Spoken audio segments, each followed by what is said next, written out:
Yeah. Good morning. My name is Joaquin Cerruto, and I'm a student at Universidad San Ignacio de Loyola. First, I would like to sincerely thank you for taking the time to participate in this interview. The purpose of this conversation is to learn more about your experience in the field of bubble tea production, which will be very helpful for us in our project as we're in the initial operation stage. With your permission, we will record this session in order to review your valuable insights in more detail, which will be used for academic purposes. Okay, Okay. before we begin, I would like to get some basic information about you. For example, what's your name? What's your current position with your company or business? Or what is your age? Okay, so thanks for inviting me for this interview. But yeah, my name is Tamara Martinez, and I'm a owner of a small business of bubble tea, and I'm 27 years old. Okay, so first we're going to start with this interview with some other more questions. For example, the first one is um could you tell me a little bit about yourself and your journey into the world of bubble tea? Sure. So I started in the bubble tea like around 5 years ago. I was like a student at the time, and it was like around 2020 in like the COVID area, where there was like a hype for the Asian culture, K-pop, dramas, and all this stuff. And even myself, I found myself like into it. And when I try to like go and get some, I don't know, ramen or like bubble tea things around my area, like in Winter Park, I couldn't find any. So I was like, you know what? Why don't I just like start something like it? And I always loved like the Asian culture. So yeah, that's where it started. And I'm around 4 years and a half now on the business. Yeah. And since when have you been producing bubble tea, and how did the idea of starting in this field come about? Um, well, so as I mentioned before, it was during pandemic. It was like after I took a break because I was like studying on university and I decided like I needed a break since, things were not looking good and money was running. So um I jumped on it. I started like doing an online thing. I do it at my own house, just like for my friends and stuff. Um, but they seem to like it and they just like keep ordering it. It was like something between my friends and my family. But I don't know, started recommending and I owe them for that because I was not thinking of actually doing like the whole business myself, but it worked out. So yeah, I just decided to like jump on the actual business of it and like I started like looking for places around 2022 that like the economy was a little bit better around the area. So yeah.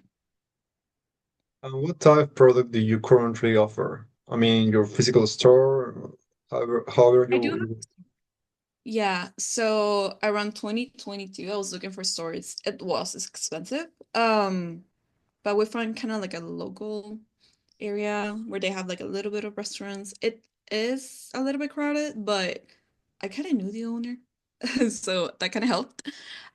So yeah, I do have a physical store, and usually our main sales are there, but we also offer delivery as I started. So what we do is we have like a not a web page, but we have an app. So we kind of like work on that. We offer delivery, we have the store, and we also sell like those kits that you can do it yourself. And it usually lasts for like 5 days on your fridge. Not too long because we don't like using that kind of stuff. But yeah, that's the main things that we do. You say are the values of or differentiating proposal of your brand? Quality is always first. I think if you're gonna do something, you have to do it right. So, so yeah, always quality, and our focus is also on using like fresh stuff. As I mentioned, our like on our kits, we make them last no longer than 5 days on the fridge. Not the fridge, but yeah, on the freezer. So. we also have like healthier options. We don't use sugar, we use monk fruit usually. But what we try to rely on is like, for example, like in summer, we try to like change the menu a little bit to kind of like have those options, kind of like what Starbucks does, but keeping like on the bubble tea area. So yeah, we change flavors depending on the season. Sometimes if we feel like we can afford it, and those months, like I don't know, like coming now on Cinco de Mayo, we're gonna try to do some like watermelon flavors things, for like the Mexican area of Winter Park. But yeah, we try to like change and adapt, like kind of the market does, and also ensuring that our products are sold and advertised as something that it's not gonna harm you in a way, because bubble tea is usually super sugary, so we try not to. Um, but yeah, that's the idea we sell basically. Okay. So now about the process of the production, what is the general process for making your bubble tea? It's pretty simple.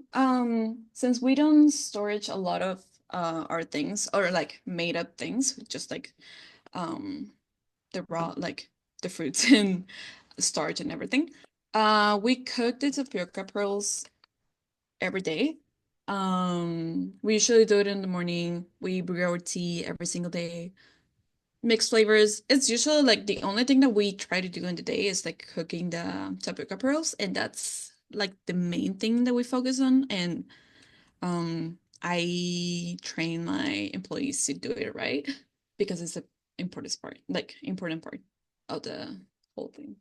But yeah, it's not that hard. It's just like simple steps, and we have everything labeled. They just have to like make whatever the customer says. Yeah. What supplies do you use? Where do you obtain them from? So we use a mix of importations and like our own local suppliers. Our tapioca is from Taiwan. We import that, and we also import the teas, like the mixed teas. But then the milks and like the fruits and everything, we just get it from our local suppliers and like the local markets. Since it's not a huge business yet, we just like buy from Costco and like the big retailers, um and big quantities, and that's it. Um so yeah, we just import those things that we can really get from cheaper, like the tapioca and the teas, and the rest we just try to keep our local alliances with some of the business. Yeah. Which part of the process do you consider is the most critical or complex? Um, Ensuring quality, since as I mentioned, the tapioca pearls like it's the trickiest part. It's the only trickiest part, to be honest. And if we don't do it perfectly, the texture and quality of the drink like will suffer, because like if we don't make it right, it will melt throughout the like with the whole drink, and it's not gonna look pretty. It's not gonna taste good. If it's too sweet or like too bland or something. So yeah, that's the most like part of the process is hard.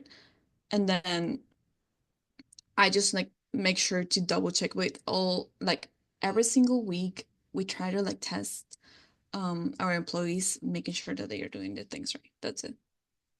How do you ensure product standardization in flavor and quality? I'm usually not around the shop, but I do try to go like maybe 3 times a week, unannounced. I don't tell my employees that I'm going. I just go there, check the tapioca containers. I check that everything's clean.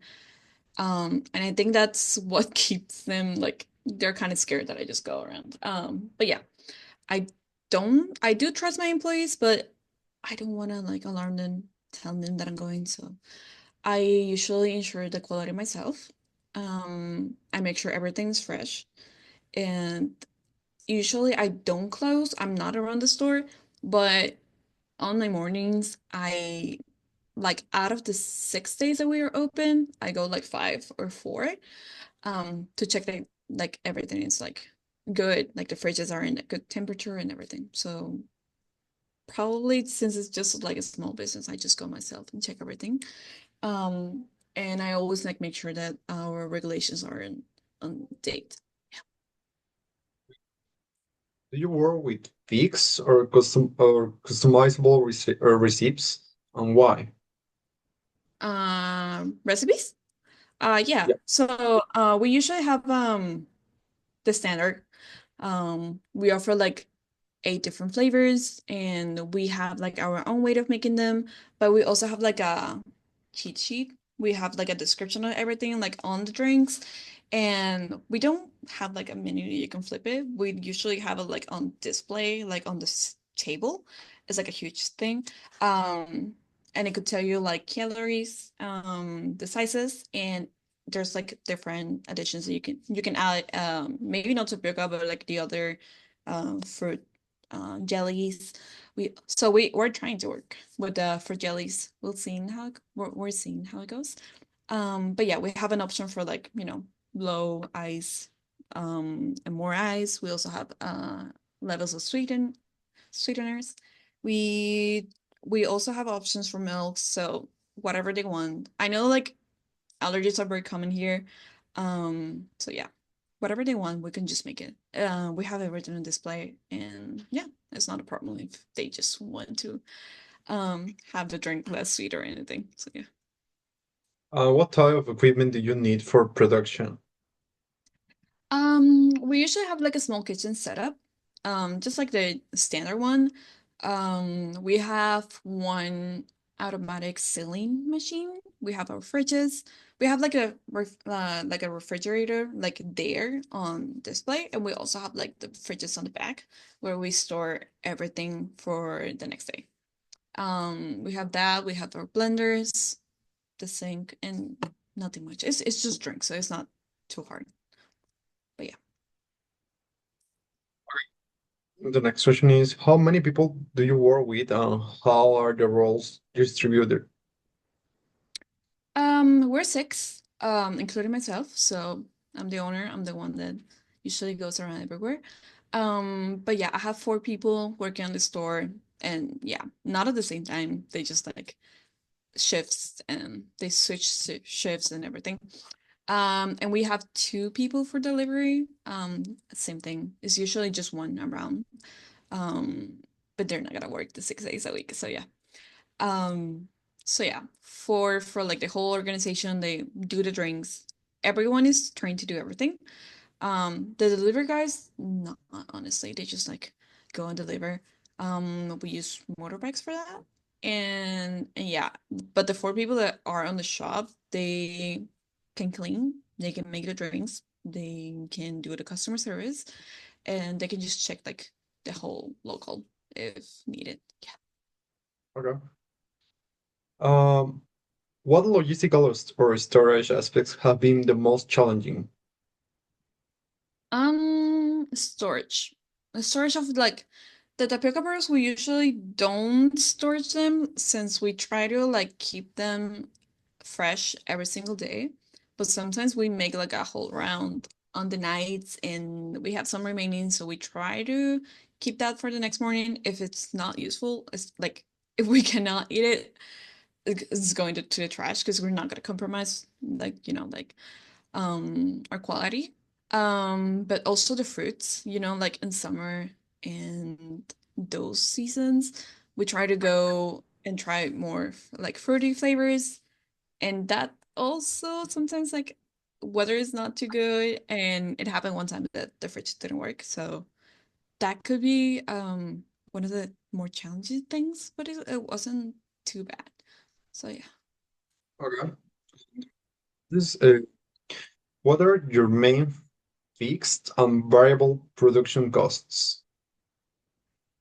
So for our fixed, it's my employees, my own salary, the rent, and that's pretty much it. Everything else, it will depend on like how much production we have on the month, including, ingredients, packaging, maintenance of the equipment, water, and like electricity is not too.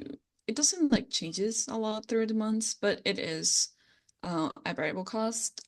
Um, but yeah, pretty much the only fixed cost that we have is our employees and the rent. Everything else will depend with production, and it kind of covers well um, since our investments are covered already, so it's fine.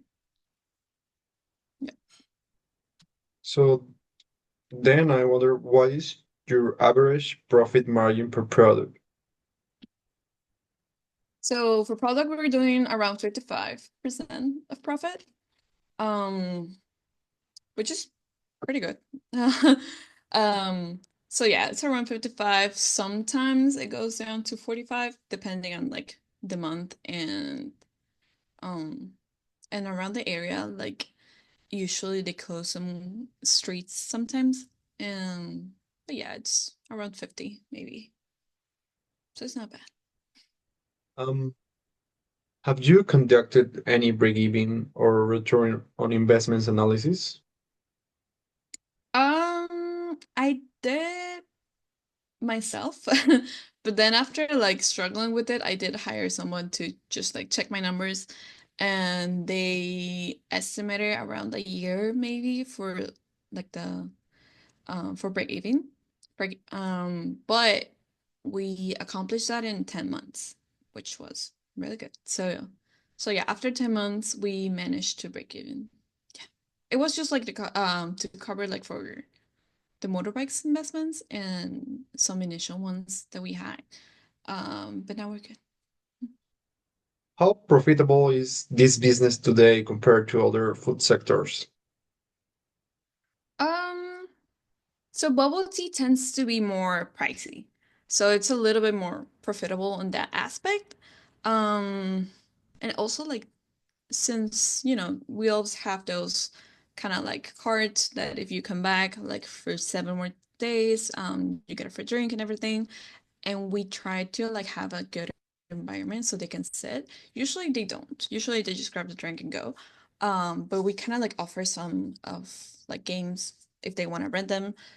We just ask for IDs and we give them like the Uno cards or like Jenga things, and they just stay for like studying and everything. Like we are open for them to just come here, grab a drink and study, because usually are teenagers.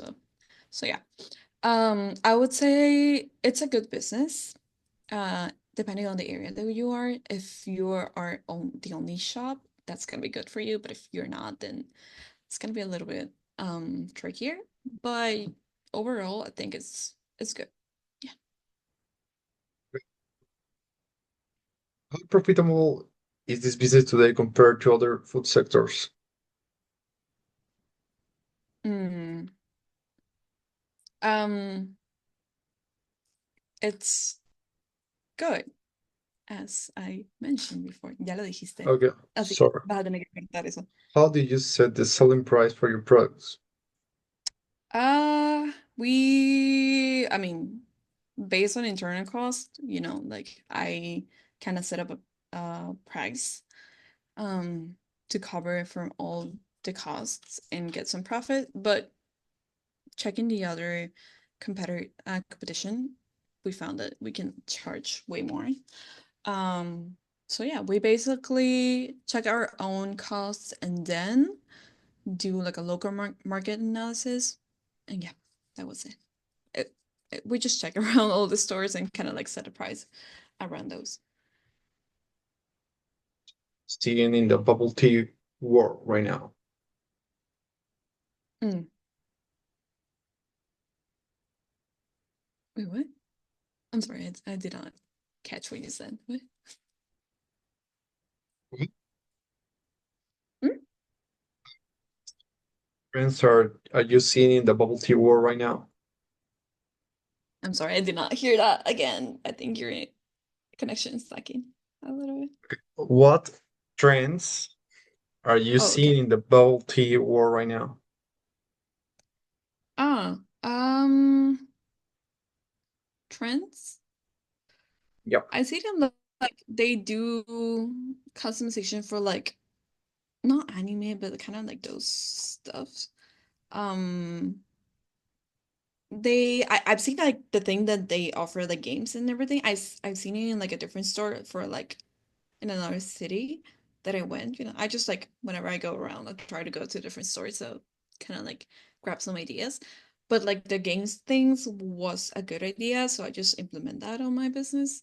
Um, but yeah, I think it's really stable. What I usually see is that they try to like invent new flavors, do like the lower sugar options, and we already implemented that. We usually do use the monk fruit instead of regular sugar, but we do have it in case they just want regular sugar. Um, and yeah, basically, um, the one that has a better packaging, it's usually the one that is more popular. So that's kind of like the trend. You need to make it look pretty to be attractive for the public, to be honest. Are you considering incorporating new formats such as ready-to-go products, kits, or healthy versions? Um, we're always keen on and trying to like look for healthier options. But like the grab and go thing, we since we are working with the app, we're implemented like the thing that they can just pick up and go. And it's really common around like here in the States. Um, like usually myself, I just like order my drink ahead and just go there and grab it. And since teenagers nowadays, they don't like a lot of interaction, it's usually the way to go. Um, but yeah, usually trying to go to the healthy way. I know like people are going more to the gym, they're taking care more of their own fit. Um, we try to do low calorie drinks. We're still working on that. Since the typical pearls are usually high calorie. Um, so yeah, we're working on that. We have our eyes on that, but we'll see. We'll see how it goes. Uh, How do you adapt to market changes or competition? Um, we usually have like this survey, we usually do customer surveying, like we have like the I kind of like a on display a QR code so they can do kind of like give us reviews and stuff. We usually don't tell them to go to Google Maps since that's we cannot control that. So we have our own way of like asking them like how did it go and everything. Um and use that to kind of like keep up with our loyal customers. But yeah, we usually update our menu often, um, check around different areas and different stores to kind of like stay on trend. Um, but yeah, I think it's something that you just have to stay loyal to what you're believing in order to, because if you start changing too much, then people are gonna start also leaving. So we're just trying to keep our customers already. Um, but we'll see.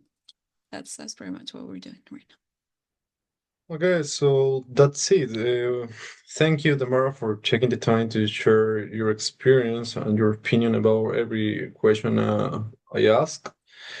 And that's it. All of your answer will be used and serve as a guide for our project. Would you like to say something else? No, I think that's everything I had to say. Just good luck with your project, and I hope that Okay, everything thank you will once work. again for your collaboration, and that's it. Thank you, Tamara. Okay, thank you.